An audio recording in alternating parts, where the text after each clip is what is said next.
Simple tutorial. यदि आपके अंगूठे में दर्द है, यदि आपको लाइक, शेयर या सब्सक्राइब करने में कष्ट होता है, तो मान्यवर ये वीडियो आपके लिए नहीं है। आपसे विनम्र निवेदन है कि आप इसे छोड़कर जा सकते हैं। Good morning, students. Welcome to SST. So simple tutorial. In the previous class, we had read about NHRC and powers of NHRC. Today, we are going to start the last part of this lesson, expanding scope of rights. हमने lesson की शुरुआत कैसे की थी? Significance of right से। उसके बाद हमने एक एक करके हमारे कॉन्स्टिट्यूशंस में दिए गए फंडामेंटल राइट्स को जाना। और यहाँ आप इस भ्रम में मत रहिएगा कि हमें सिर्फ वही राइट्स मिलते हैं जो कॉन्स्टिट्यूशन के फंडामेंटल राइट्स में दिए हुए हैं। ऐसा बिल्कुल नहीं है। हमारा कॉन्स्टिट्यूशन और हमारे कानून हमें और भी बहुत सारे अधिकार देते हैं और ये दायरा धीरे धीरे बढ़ता ही जा रहा है। हमारे टॉपिक का नाम यही है, एक्सपैंडिंग स्कोप ऑफ राइट्स, अधिकारों का बढ़ता दायरा। समय समय पर कोर्ट्स ने ऐसे जजमेंट्स दिए हैं जिससे राइट्स का स्कोप बढ़ा है।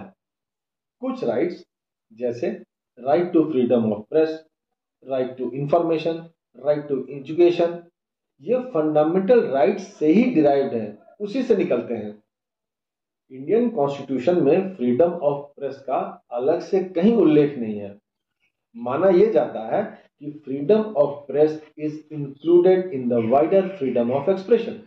पार्लियामेंट ने 2005 में एक कानून बनाया, राइट टू इंफॉर्मेशन एक्ट, जिसे हम आरटीआई कहते हैं।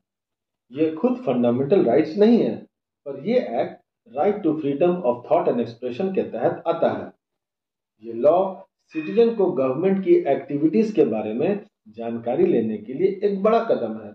अब हम गवर्नमेंट ऑफिसर से इंफॉर्मेशन मांग सकते हैं। ओके, अब स्कूल एजुकेशन हर इंडियन सिटीजन का राइट बन चुका है। अब 14 इयर्स तक के बच्चों को फ्री एंड कंपल्सरी एजुकेशन दिलाना गवर्नमेंट की जिम्मेवारी है। एक और एग्जांपल देखते हैं। राइट टू फूड भी डायरेक्टली इंडियन कॉन्स्टिट्यूशन के फंडामेंटल राइट्स में शामिल नहीं है, पर हाल ही में सुप्रीम कोर्ट ने अपने जजमेंट्स में राइट टू लाइफ के स्कोप को बढ़ाते हुए यह स्पष्ट किया कि right to food, right to life, जो कि आर्टिकल 21 है, में इंक्लूडेड है। इस तरह राइट टू लाइफ में राइट टू फूड को शामिल कर दिया। जैसा कि मैंने शुरू में कहा था, rights are not limited only to fundamental rights as given in the constitution.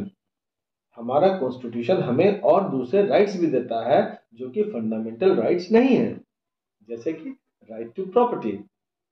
Right to property एक कॉन्स्टिट्यूशनल राइट है, पर फंडामेंटल राइट नहीं है। इसी तरह आपको राइट टू वोट भी एक कॉन्स्टिट्यूशनल राइट है। कभी कभी बच्चों, जिसे ह्यूमन राइट्स कहा जाता है, उसमें भी एक्सपेंशन होता रहता है। ये सब राइट्स दरअसल यूनिवर्सल मोरल क्लेम्स हैं, जिन्हें लॉ रिकॉग्नाइज कर सकती है और नहीं भी कर सकती है। अगर नहीं करती है तब तो हमारे डेफिनेशन के हिसाब से ये राइट्स नहीं कहे जा सकते, है ना। लेकिन हो क्या रहा है कि दुनिया भर में डेमोक्रेसी का एक्सपेंशन हो रहा है और वे इन दावों को एक्सेप्ट करने लगे हैं, तो सरकारों पर भी दबाव बढ़ गया है कि अब वे इन मोरल राइट्स को माने और कानूनी रूप दें।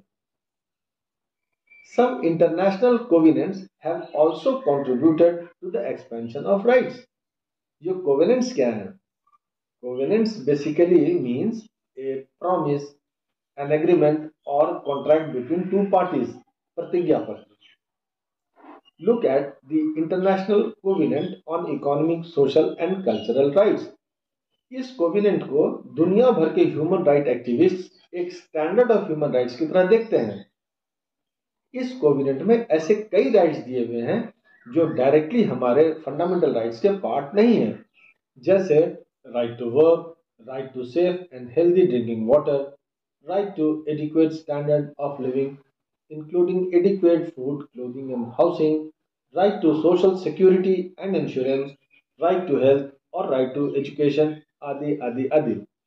बच्चों, साउथ अफ्रीका का कॉन्स्टिट्यूशन अभी बहुत ज्यादा पुराना नहीं हुआ है, पर यदि आप उसको देखेंगे तो पाएंगे कि उसमें भी कई नई तरह के राइट्स दिए हुए हैं। अब तो कई लोगों का मानना है कि right to work, right to health, right to minimum livelihood और राइट टू प्राइवेसी को भारत में भी फंडामेंटल राइट्स बना देना चाहिए। तो बच्चों, चाहे कोर्ट्स के जजमेंट हो, पार्लियामेंट में बने नए लॉज हो, ह्यूमन राइट्स के एक्सपेंशन के कारण हो या इंटरनेशनल कोविनेंट से हो, the scope of rights have been expanding and new rights are evolving over time. अधिकारों का दायरा बढ़ रहा है और समय के साथ नए अधिकार सामने आ रहे हैं। I hope you have understood the concept of expanding scope of rights. Exam में अक्सर 5 मार्क्स का क्वेश्चन पूछ लिया जाता है, the scope of rights have expanded in recent times, explain. तो आप इसको तैयार कर लें। Okay, let me stop here students. Now read your book once. In the next class, we will discuss some other lesson. Till then, enjoy reading and have a nice time. Thank you.